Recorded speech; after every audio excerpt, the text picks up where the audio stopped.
দেখেন উরিতুন নারা ফায়জা আকসার আহলিয়ান নেশা। আমি যখন জাহান্নামের ভিতরে গিয়ে দেখলাম পুরুষ কম, মহিলারা জাহান্নামের ভিতরে দাও দাও করে জ্বলছে।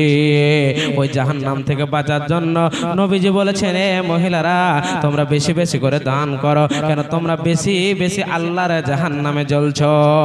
এ আমার মায়েরা, এই জাহান্নাম থেকে বাঁচার জন্য কোন আল্লাহর প্যারা বান্দি আছেন 2000 5000 10,000 করে দিবেন, কে আছেন পায়াল পোলা খুলে দেবেন, কে আছেন হার আংটি খুলে দেবেন। এই মসজিদ আল্লাহর ঘর, আমি দোয়া করে দিব, আল্লাহ এই দোয়ার বিনিময়ে আপনাদের মনের উদ্দেশ্যকে পূরণ করে দেবে।